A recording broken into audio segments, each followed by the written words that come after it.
Hello everyone, I am Sakshi and welcome to Educative. हम Sandeep Garg series कर रहे थे और लास्ट टॉपिक हमने किया था इंटरमीडिएट गुड्स एंड आपका फाइनल गुड्स। तो उसमें हम एक छोटा सा बेसिक डिफरेंस एक ही था कि it depends on the end use of the consumer.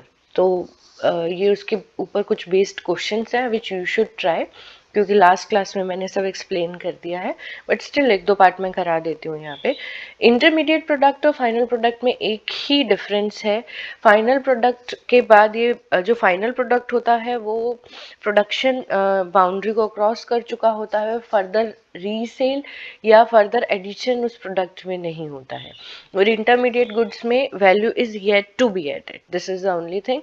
And first part देखते हैं, चलिए। Paper purchase by a publisher. अब पब्लिशर ने पेपर परचेज किया है ताकि वो उस पेपर पे और बुक्स या जो भी चीज़ वो पब्लिश करना चाहता है वो कर सके। तो अब यहाँ पे इसके लिए ये इंटरमीडिएट गुड है। यहाँ पे फर्दर रीसेल और वैल्यू एडिशन का काम होना बाकी है।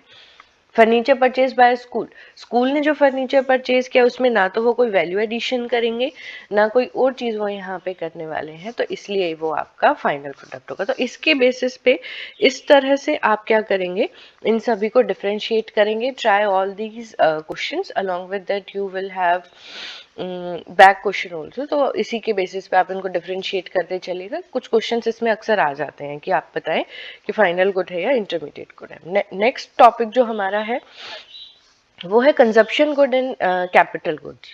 कंजप्शन गुड्स और कैपिटल गुड्स की बात कर रहे हैं। अब जो फाइनल गुड्स है उसको भी हम दो तरह से कह सकते हैं, one is consumption good and second is your capital good. Consumption good नाम से पता लग रहा है कंजप्शन पर्पस के लिए होगा।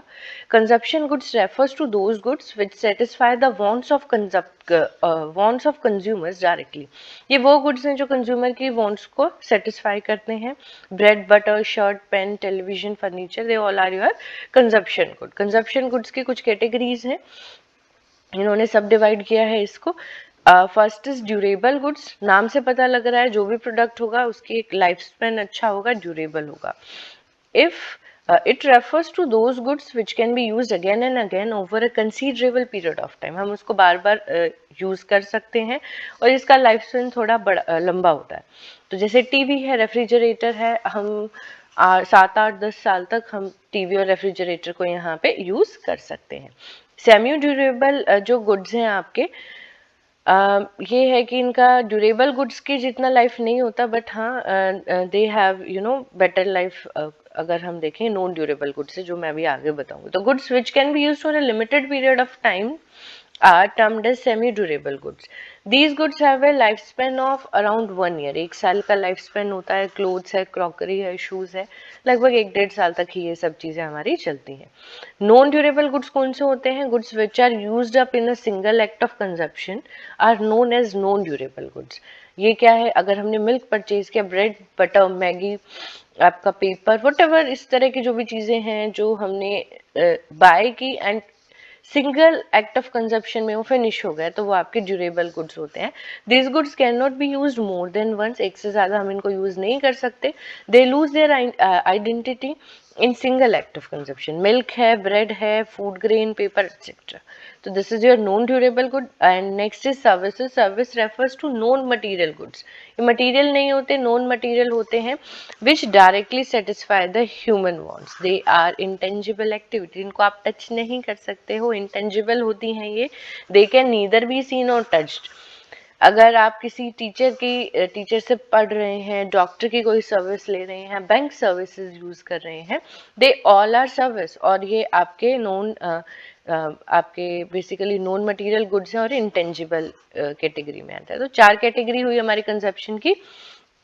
फर्स्ट इज ड्यूरेबल, इसका लाइफ स्पेन बड़ा है थोड़ा, एंड हम जो गुड्स होते हैं इसके अंदर again and again we can use them. Semi durable goods compare to durable, इनका लाइफ स्पेन कम होता है, लेकिन हाँ कुछ अराउंड 1 ईयर के अराउंड इनका लाइफ स्पेन होता है। तो 1 साल तक हम इन गुड्स को यूज कर सकते हैं। नॉन ड्यूरेबल मतलब सिंगल एक्ट ऑफ कंजप्शन में ये गुड्स खत्म हो जाते हैं। एंड सर्विसेज आर इंटेंजिबल, आपकी एक्टिविटी है और आपकी नॉन मटेरियल गुड्स से है ये। तो ये आपके कंजप्शन थे. Next is your capital goods. Capital goods are those goods which help in production of other goods and services. बाकी सब गुड्स और सर्विसेज के प्रोडक्शन में हमें हेल्प करते हैं, जैसे plant and machinery, equipments etcetera. Some points about capital goods, इसके ऊपर एक क्वेश्चन आता है, वो हम आगे डिस्कस करेंगे, बट एक बार हम कैपिटल गुड्स पहले कर लें. तो they are used in future for productive purpose and have expected life span of several year.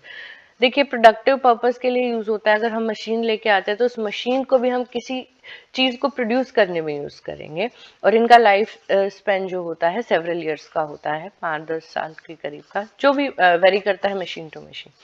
They do not lose their identity in the production process. They do not get merged in the process of production. Machine ही रहेगी. It will be a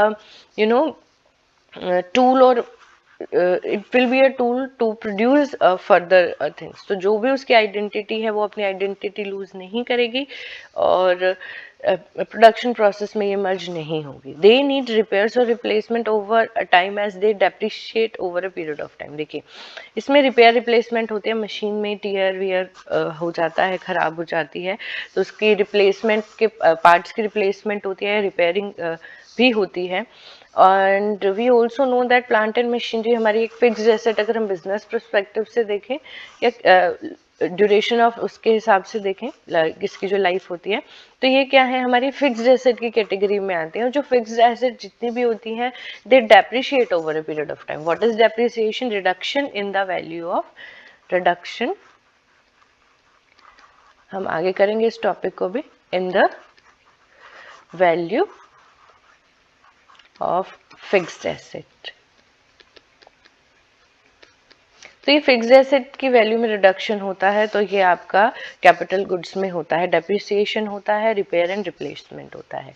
they have derived demand as their demand is derived from the demand for other goods which they help to produce. देखिए, जिस good की demand market में ज़्यादा होगी, उससे related capital good या plant and machinery जो है, ऑब्वियसली उसकी डिमांड ज़्यादा होगी. तो जो मार्केट में डिमांड चल रही है, उसकी डिमांड के हिसाब से आपके कैपिटल गुड्स की डिमांड होगी. जो प्रोडक्ट मार्केट में चल रहे हैं, तो ये डिराइव डिमांड होती है, किसके डिराइव्ड होती है? From the demand for other goods which they help to produce. जिस भी तरह का प्रोडक्ट मार्केट में चल रहा है, उससे रिलेटेड कैपिटल गुड्स की डिमांड आपकी इंक्रीज होगी, तो डिराइव डिमांड है. ये आपकी effect, it is affected by the demand of other goods in the market. Capital goods है durable use consumer goods for household. देखिए, capital goods durable use consumer goods भी होते हैं. कैसे? When a good is used by a producer, then it is called capital good. However, the same good, जैसे अगर हम इन्होंने example दिया कन्फेक्शनरी शॉप में जो रेफ्रिजरेटर्स होते हैं, तो for that confectionery shop owner वो उसकी क्या है? कैपिटल गुड है. लेकिन द सेम जो रेफ्रिजरेटर अगर हम हमारे घर में यूज़ कर रहे हैं, हाउस होल्ड पर्पज से यूज़ कर रहा है कंज्यूमर, तो वो आपका durable good consumer, durable use consumer good हो जाता है for household. So if the end use of durable good is a producer, then it is. देखो कैसे डिफरेंशिएट करेंगे यहाँ पे भी. जो एंड यूजर है ड्यूरेबल गुड का, अगर वो प्रोड्यूसर है, प्रोडक्शन पर्पज उसको यूज कर रहा है, तो वो आपकी कैपिटल गुड है. बट अगर वो हाउस होल्ड है, end user is household, then it is a durable use consumer good, तो उसको हम ड्यूरेबल यूज कंज्यूमर गुड कहेंगे. होपफुली ये दोनों क्लियर होंगे. तो ये वाले क्वेश्चन की मैं बात कर रही थी, इन्होंने भी दिया ही हुआ है ये. Let's discuss. All producer goods are not capital good. Capital goods हमें पता लग गया कि इसकी एक लाइफ स्पेन होती है, and it is use for the production of other goods. Producer goods क्या होते हैं? प्रोड्यूसर गुड्स दो चीज़ों से मिलके बनते हैं. एक तो होता है आपका सिंगल, इधर दिया ही हुआ है, मैं हम यहीं से ही रीड करते हैं. चलिए, producer goods are those goods which are use in the production of other goods. Producer good वो गुड हैं जो और चीज़ों के प्रोडक्शन में यूज होते हैं. All goods use by producer, all producer goods are not capital good. अब कह रहे हैं कि जितने भी प्रोड्यूसर गुड है उनको हम कैपिटल गुड नहीं कह सकते. प्रोड्यूसर क्यों नहीं कह सकते? क्योंकि प्रोड्यूसर गुड्स जो है दो चीज़ों से मिलके बनते हैं. एक तो कैपिटल गुड आपका, दूसरा होता है single use producer good. It includes raw material like coal, wood. They are not capital goods as they cannot be repeatedly used in production process. And second, हमारा होता है capital good. It includes fixed asset like plant and machinery which can be repeatedly used in the production process. तो अब हमें पता लगा कि producer good जो है वो दो चीजों से मिलके बनेगा, ठीक है। एक होगा आपका सिंगल यूज प्रोड्यूसर गुड, और दूसरा आपका इसमें क्या यूज होगा, कैपिटल गुड। तो यहाँ पे हमारी जो है दो दो टाइप के गुड्स को अगर हम ऐड कर देते हैं तो प्रोड्यूसर गुड बनता है। लेकिन जो कैपिटल गुड है उसमें तो सिर्फ प्लांट एंड मशीनरी आएगा। तो producer good is a wider term, right. तो इसीलिए हम कहते हैं कि जो प्रोड्यूसर गुड्स जो है सारे के सारे वो कैपिटल गुड्स नहीं होते। बेसिकली सिंपल सा कॉन्सेप्ट है। एक एग्जांपल मैं यहाँ देती हूँ। एक फर्नीचर शॉप ऑनर है और उसको अपना फर्नीचर बनाने के लिए जो भी मशीन चाहिए होगी, along with that he will need the wood चाहिए होगा उसे, और हमें एक मशीन चाहिए होगी उसको बनाने के लिए, राइट। तो ये जो है ये तो हो गए प्रोड्यूसर गुड, ठीक है। लेकिन अगर कहीं सिर्फ मशीन यूज हो रही है तो वो हो गया आपका कैपिटल गुड। तो producer good is a wider term, उसमें दो चीजें इन्वॉल्व हो रही हैं। कैपिटल गुड में सिर्फ प्लांट मशीनरी टाइप की चीजें इन्वॉल्व हो रही हैं। तो हम कह सकते हैं कि it can be said that जितनी भी कैपिटल गुड्स हैं वो प्रोड्यूसर गुड्स हैं, क्योंकि यही मशीन जो है जो कैपिटल गुड में है वो यहाँ पे भी है। लेकिन जितनी भी प्रोड्यूसर गुड हैं उनको हम कैपिटल गुड नहीं कह सकते, क्योंकि जो प्रोड्यूसर गुड हैं आपके उसमें आपके सिंगल यूज प्रोड्यूसर गुड्स भी होते हैं जो कि कैपिटल गुड में काउंट नहीं होते। By default it is a wider term and it is a narrow term. या फिर हम कह सकते हैं all capital goods are producer goods but all producer goods are not capital goods, क्योंकि प्रोड्यूसर गुड्स में दो तरह की चीजें आती हैं, कैपिटल गुड में सिर्फ आपके प्लांट मशीनरी आते हैं। Hopeful it is clear. ये कभी कभी 2-3 मार्क्स में पूछ लिया जाता है एग्जाम में, तो you should have clarity about this topic. Next is how to classify good as consumption good and capital good. ये भी क्वेश्चन 1 मार्क में कभी कभी पूछ लेते हैं। There is no clear cut line of discriminations between consumption good and capital good. The same good can be consumption good and also capital good. It depends on the ultimate use of the good. ये तो हम पहले भी कर चुके हैं। A machine purchased by a household is consumption good, whereas it is purchased by a firm for use in the business, वो आपकी capital good हो जाती है। However, if machinery is bought by firm for resale, then it can be treated as intermediate. तो अभी 3 चीजें हो गई हैं जिसकी कैटेगराइजेशन इन्होंने नीचे भी दिया, वो भी हम करेंगे। सबसे पहले हमारा देखते हैं consumption good versus capital good. Consumption good क्या है, satisfaction of human want. These goods satisfy human wants directly, so such goods have direct demand. इनकी डायरेक्ट डिमांड होती है। Capital good, such goods satisfy human wants indirectly, तो इनकी हमारी derive demand होती है, तो such goods have derive demand. Okay, production capacity, they do not promote production capacity, नहीं करते हैं, and they help in raising production capacity. ये अभी इतना हमने डिस्कस किया है, इससे आपको क्लियर होगा। Next is most of the consumption goods have limited expected life, but capital goods जो है उनकी एक्सपेक्टेड लाइफ 1 साल से ज़्यादा होती है। तो this was the difference between capital consumption goods and capital goods. एक छोटा सा इन्होंने जो है डिफरेंस बताया है, consumption good, capital good and intermediate good. अब कंजप्शन और कैपिटल गुड दोनों ही फाइनल गुड है, इंटरमीडिएट गुड अलग कैटेगरी दी है। जैसे कार है, ये क्वेश्चन आपसे अक्सर पूछा जाएगा कि इट इज फाइनल गुड या इंटरमीडिएट गुड, और फाइनल में भी आपसे कंजप्शन और कैपिटल गुड भी पूछा जा सकता है। तो एक बार थोड़ा सा मैं आपको ये बता रही हूँ। अगर car purchase by household है तो वो कंजप्शन होगी, सिंगल एक्ट ऑफ कंजप्शन है, हम हमारे पर्सनल पर्पज के लिए यूज कर रहे हैं, ना तो रीसेल हो रहा है ना फर्दर प्रोडक्शन हो रहा है, तो ये आपका कंजप्शन गुड्स की कैटेगरी में आएगा। If purchase bye taxi driver, taxi driver के लिए उसका कैपिटल गुड है, या फिर फर्म ने उसको परचेज किया बिजनेस पर्पज के लिए, तो दोनों ही केस में कैपिटल गुड हो जाएगा। If purchase by car dealer for resale, अगर कार डीलर ने परचेज किया रीसेल पर्पज के लिए, तो हमें पता है जहां रीसेल आ गया वो इंटरमीडिएट गुड हो जाता है। Same as cloth, if purchase by household, तो हमने परचेज किया, कंज्यूम किया, फिनिश, ये हमारे लिए कंजप्शन गुड है। Cloth lying unsold with trader at the end of accounting year, ठीक है, कोई जो बिजनेस कर रहा है बंदा ट्रेडर है और उसका क्लोजिंग स्टॉक बच गया है, मतलब at the end of the year उसके पास उसके गुड ये आपके क्लोथ्स बहुत सारे बच गए हैं, तो उसके लिए ये कैपिटल गुड हो जाएगा।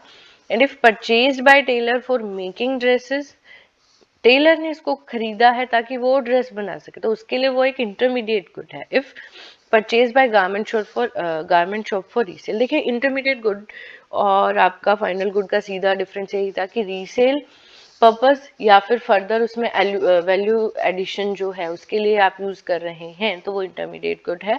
और डायरेक्ट कंजप्शन एंड यूजर आ रहे हैं यहाँ पे भी, अगर आप ध्यान दें तो एंड यूजर ही आपको बताता है कि गुड फाइनल है या intermediate.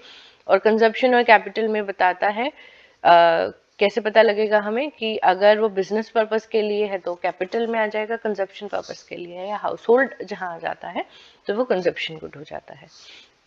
Next is sugar. If used by household, तो हमारे घर में जो शुगर हम लेके आते हैं चाय कॉफी और आपका मिल्क जिसमें भी हम इसको यूज करते हैं तो हमारे लिए कंजप्शन गुड है। If lying unsold with trader at the end of the year, तो उसका कैपिटल गुड हो गया, भाई ट्रेडर के पास रखा हुआ उसकी शॉप है नहीं सेल हुई है। And if it used by sweet shop for making sweets बनाने के लिए it is one of the ingredient, तो वो उसका इंटरमीडिएट गुड हो गया। ग्रोसरी शॉप के पास है रीसेल का। ये थोड़ा सा ध्यान रखिएगा क्योंकि इस तरह का क्वेश्चन दे कैन आस्क, तो इन्होंने काफी अच्छा ये एक डिफरेंस यहाँ बताया है। इसकी हेल्प से आपको काफी सारे डाउट्स आई गेस क्लियर हो गए होंगे। सर्विस ऑफ डॉक्टर और lawyers, if used by household तो आपका कंजप्शन है, इफ यूज्ड बाय एंटरप्राइज तो आपका इंटरमीडिएट है। क्योंकि ना तो ये स्टोर हो सकता है, सर्विस कभी स्टोर नहीं हो सकती है, इस तरह से नहीं हो सकती, तो ये कभी कैपिटल गुड की कैटेगरी में नहीं आएंगे। तो आज का हमारा ये final good consumption good and capital good आज का हमारा टॉपिक था। आज हम यहीं तक करेंगे। If you have any doubt you can ask in comment section. Thanks for watching.